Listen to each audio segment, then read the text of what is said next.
leading provider of essential services for facilities and infrastructure.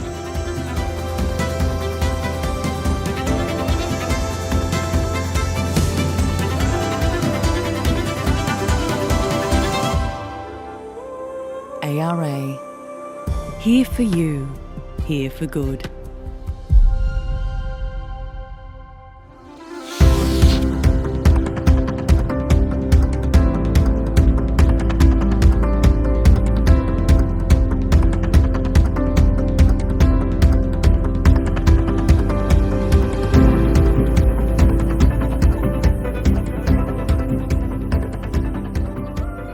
Welcome to Everyday Greatness. I'm Barnaby Howarth. We're here today in season 11. We're looking at building stronger athletes, teams and communities. And on panel 2 today, we're talking about building stronger women's sports. We've got an incredible panel lined up for you, but I'm not the greatest host in world history, so I pass those duties on to the incredible Georgia Lea, who'll take over from here. Actually, she'll take over after I thank our major sponsor, the ARA Group, and thank Richard Toms, former Wallaby, for hooking us up with this cracking venue at the clubhouse at Rugby Australia. I'll pass it over to Georgia. Enjoy the panel. Do you want to acknowledge this? Thank you, Barnaby, and you are a fabulous host, and I am so grateful to be here today, and you're my inspiration. I'd like to start by acknowledging the traditional owners of the lands on which we're filming and being gathered today, the Gadigal people of the Eora Nation. We all love being Australians, and we want to thank our Indigenous brothers and sisters for walking hand in hand with us to make it a better country. So let's get stuck into it. So welcome to Everyday Greatness and our panel discussion today about building stronger women's sports and communities. And as a mother of an athlete who got a basketball scholarship to a university in America, and and her very supportive brother, who also went to the AIS and played for Australia, and has gone on to a college scholarship as well, and playing professional sport, and married to a professional basketball player, and I can go on and on. Sporty Spice family that we are. And he's a really good bloke. And a good bloke, very good bloke, yes. Sport is in our life, and my business life. I've always tried to build communities and instill that sporting mindset into my teams. And on the board of Western Sydney University, building the Western Sydney communities and using sport a lot of the time and education has been a really big part of my life. So really, really happy to be here. And as mothers of young girls and parents of young girls, quite a few decades ago, probably when I was a rep netballer, when you asked your parents, I think I want to be a elite athlete, woman sports person, they kind of used to look at you a bit like, yeah, okay, just go to school and we'll see how it all goes. But now, today, we're seeing the explosion of women's sports, and that has not come about accidentally and with little effort. It's been a huge drive by a lot of the people on this panel and a lot of other people, and the community to really support women, especially in Australia, where we've seen women's sport really make a difference to how Australia is viewed in the world, and our standing in the world really is really amazing. And it takes the time now for women and mothers and parents to not think that their children are unhinged when they say they want to be, and they're women and they want to be elite athletes or follow sport. So where has this strength come from? It's not like it's, a magic key was just given to everyone, and this momentum just happened overnight. It's been an accumulation of huge amount of effort and continues to be a huge amount of effort. And so today we are joined by a fabulous panel of women, but there's also a lot of guys that are helping women's sport as well. I know some of them. And like us, we all want women's sport to be growing and really strong for our communities. And it does take women to see other women in these positions. It's that old saying of you can't be what you can't see. So it's fabulous to see women in business, but also women building business around the communities of sport and women's sport. So it's my pleasure to welcome our fabulous panel. To my left, Jenny Sager, who is the CEO of Women's Basketball in Australia, the WNBL, and Jenny has been the former chair of the Australian Women in Music Awards and is now in charge of WNBL 2.0 and taking the league to the really next level, which I'm really excited about as a basketball family. And Alexandra Williamson, Managing Director of ESE Management, sports marketing athletic management agency, specialising in supporting female talent and some famous people that we all love watching on the Olympics, and really elevating profiles of female athletes and entertainers, because they're a bit of both, and securing them commercial partnerships and building lasting legacies. And Tarsha, founder of LaunchU, where Tarsha uses her experience as a former athlete herself and holistic therapist to mentor young athletes who are interested in pursuing their goals in sport at an elite level. Yeah. Thanks for joining. Thank you. And Diane Williams Harapin, a not-for-profit manager and heart and soul Sydney Swans fan. Diane's mum and dad, Swans #1 fans, Yvonne and Kenny Williams, used to have Adam Goods, Brett Kirk and Jude Bolton over for dinner. So Diane, yeah, that's her live. And so it comes first-hand insights from a female perspective on elite sport. So welcome. So we're going to get into the questions, hard-hitting interview questions we've got here today. It's all about building stronger women's sport. So starting off with the first question and really starting with the why. So asking each of you, and I'll start with Diane, why do you each believe women's sport needs a different kind of investment, whether that's financial, emotional or cultural, compared to men's sport? And what's the deeper reason that drives the work you do in this space? So Diane, we'll start off with you.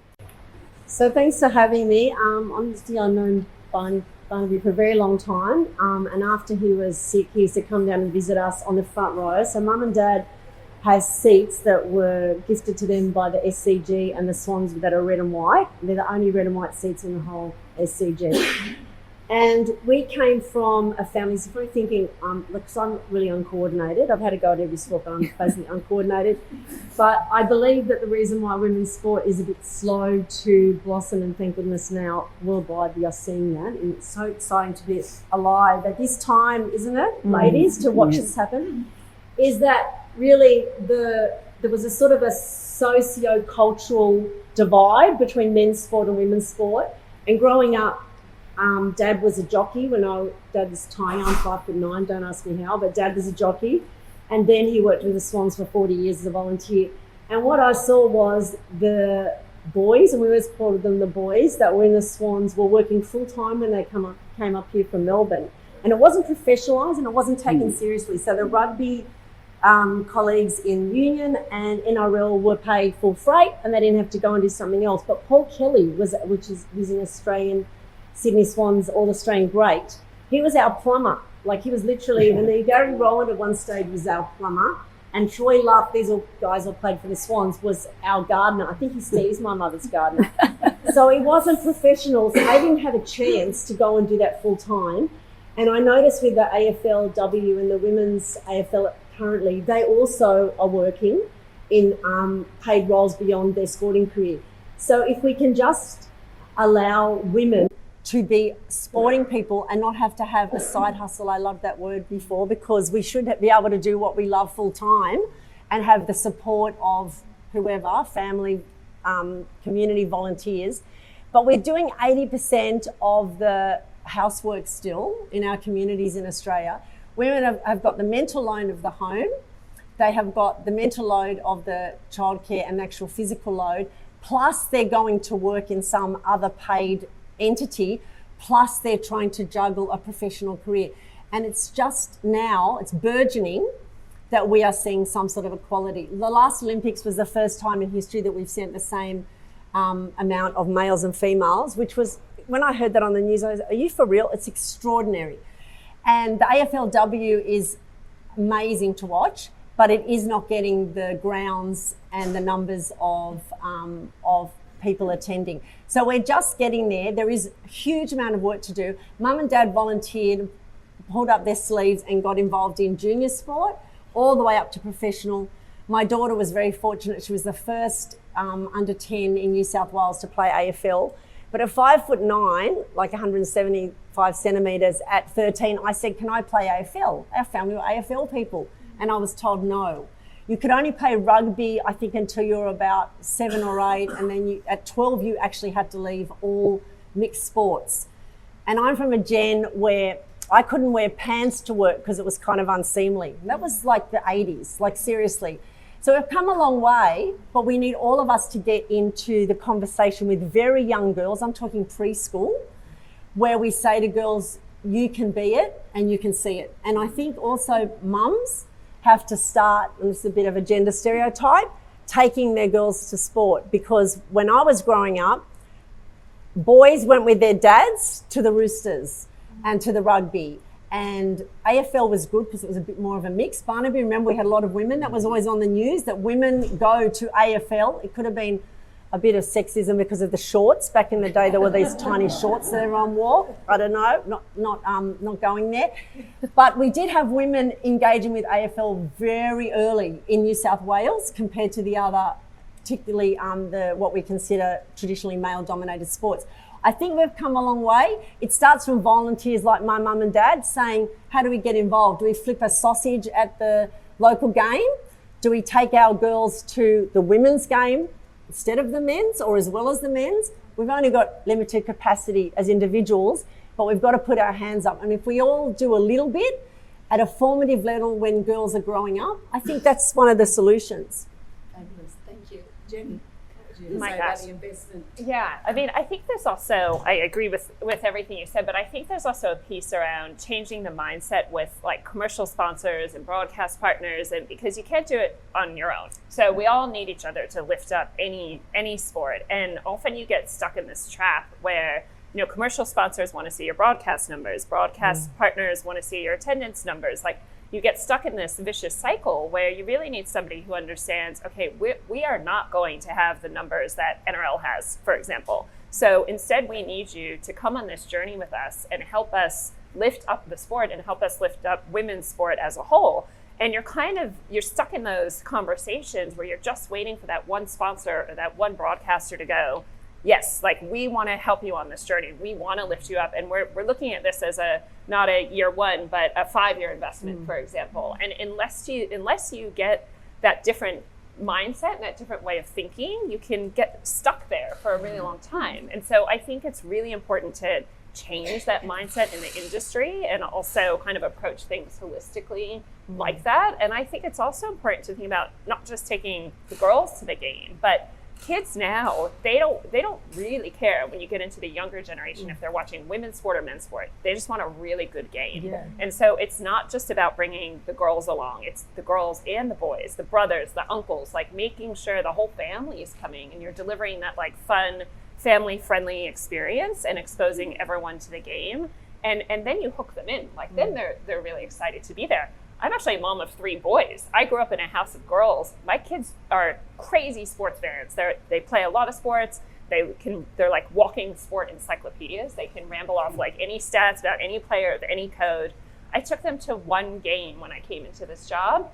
They left there waiting outside for Kayla George, like waiting to get a photo with the coach of the Flames. Like there was no conversation around that being a men's game or a women's game. They just loved the game and the experience. And so I think there's a mindset shift even with that needs to happen.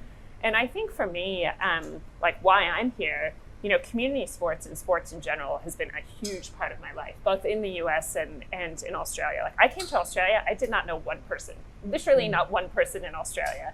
And I was in my like late 20s, early 30s. And so what did I do? I was like, I gotta get back into sports, you know? Like I had kind of ended my like elite career, but I was like, I got to get into the community sports. I mean, I'm Googling, leagues and things and places where I can start playing. And when I look at like my tight group of friends, we're all still playing sports together.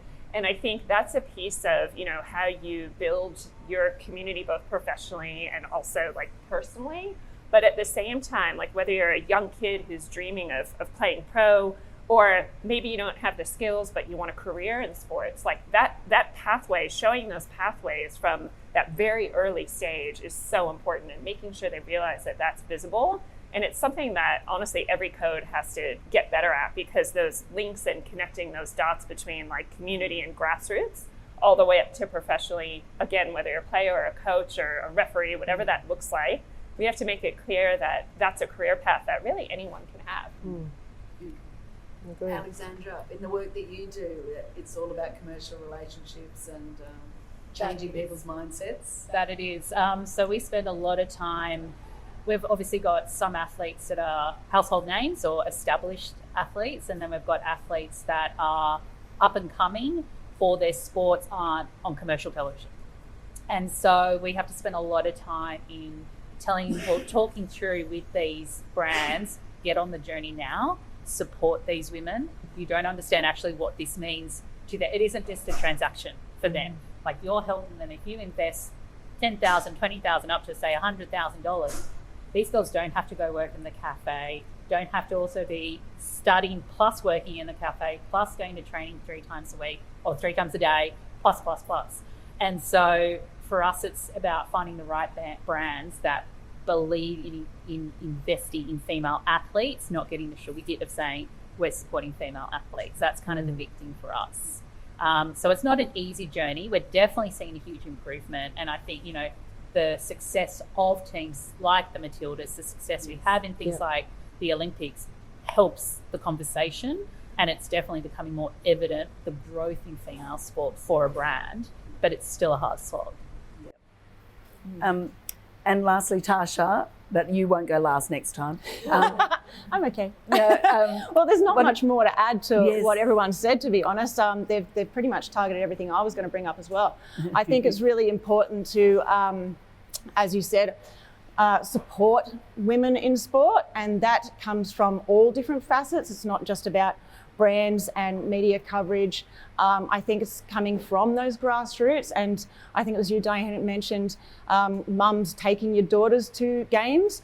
I think it's also important for dads to take their daughters to games. I mean, you do, someone, I can't remember who mentioned it, but dads often take the sons to their sport and mums take, well, I've had that in my own home. I have 2 sons and a daughter, and my boys were in the Giants Academy, and their dad went to all of their games and actually coached the AFL and yada, yada, yada.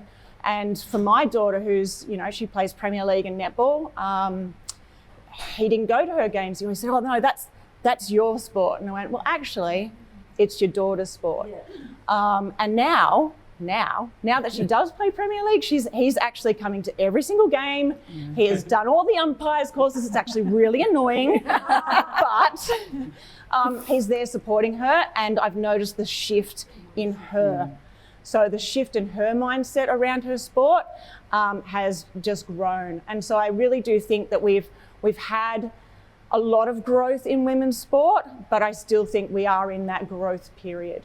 And I think if we keep supporting from grassroots all the way up, even as little things as having, a female sport on the TV in a pub and getting people to go and watch it, right? So we're building those athletes. You look at little girls that will see that and imagine what that will do to their mindset. They'll start believing in themselves, and that's a big thing I work on, is confidence in athletes.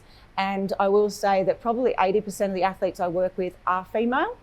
And from both sides, male and female, the common answer I get on their pain points are not good enough, fear of failure, and comparison to others.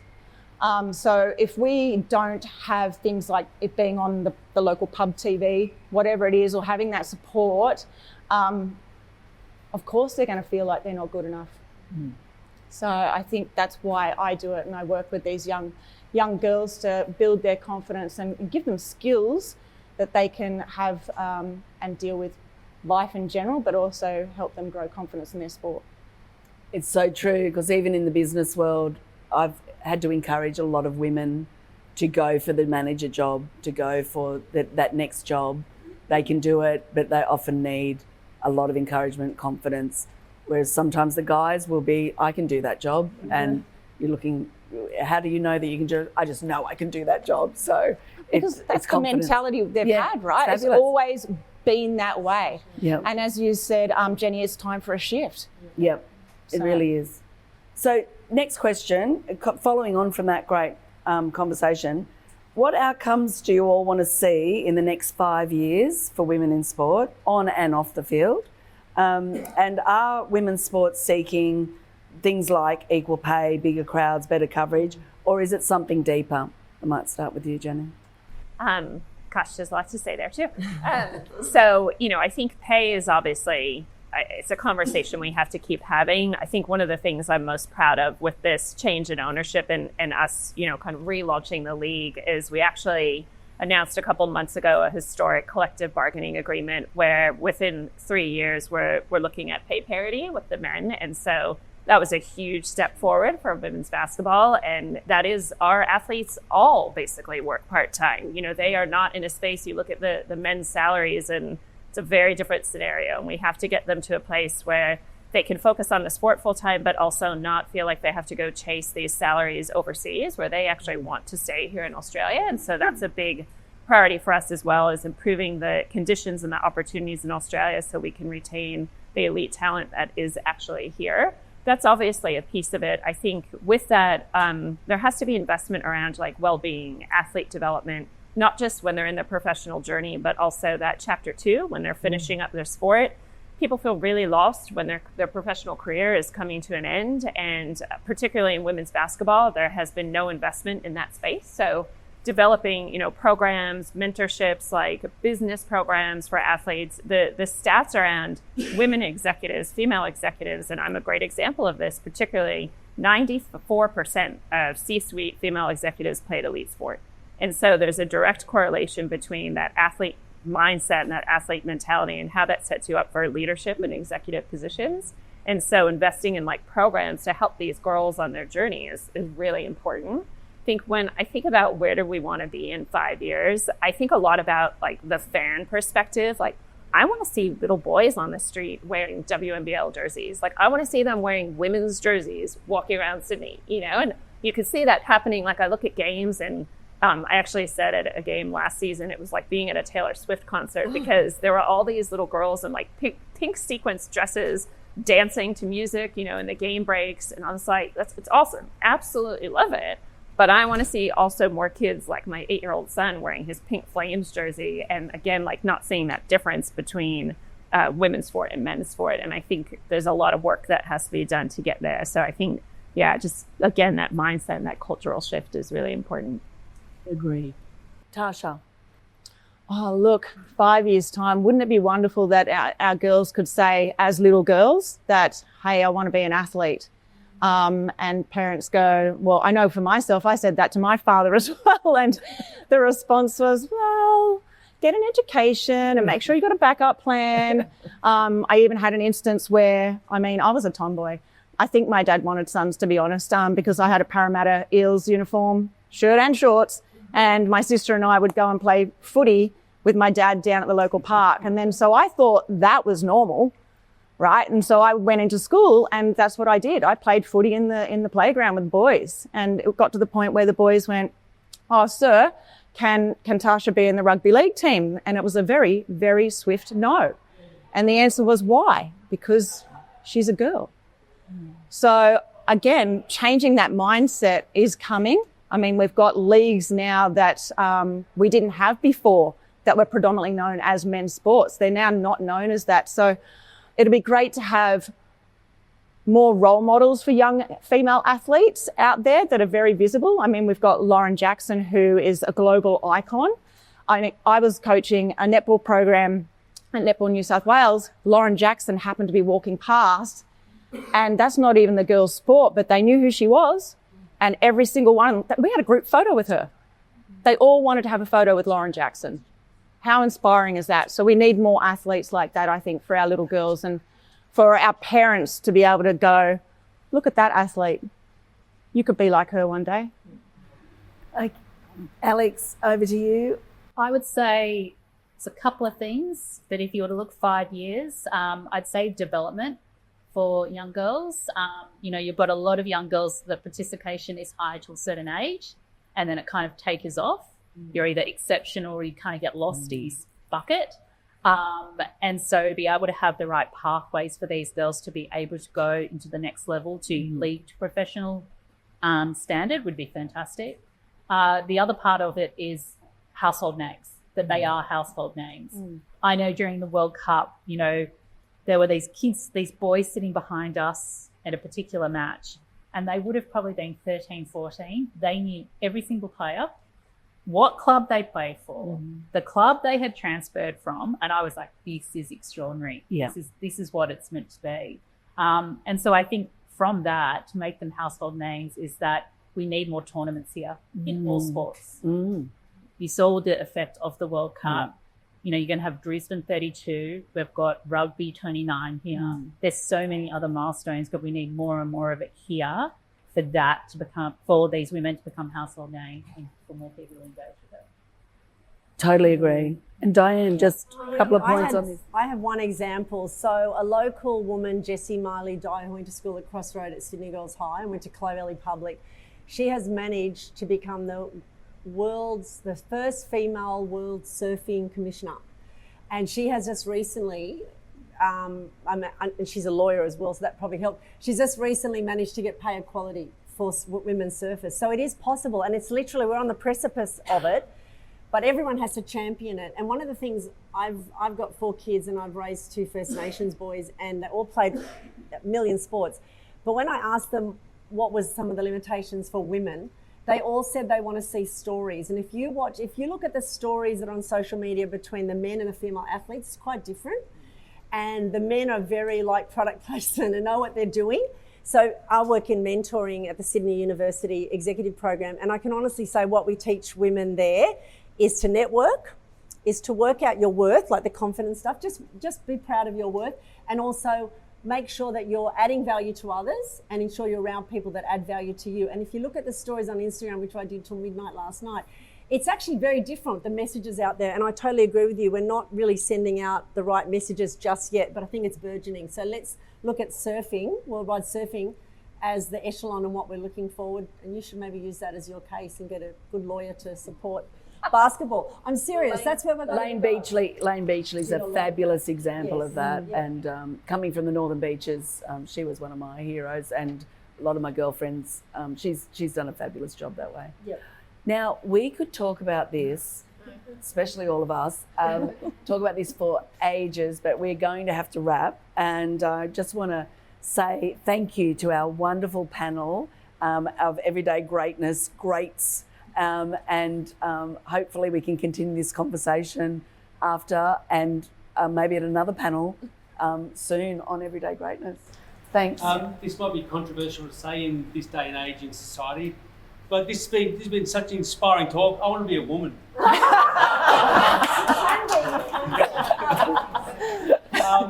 always thought when I was playing footy as a kid, I saw the same things, that dads took boys, and I thought it was a bit, boys over there, girls over there.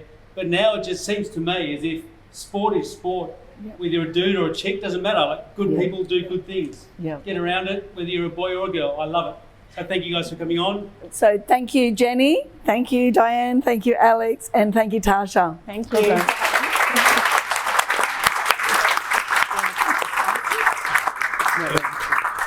Okay, thank you to everybody for coming and to our sponsors. See you next time.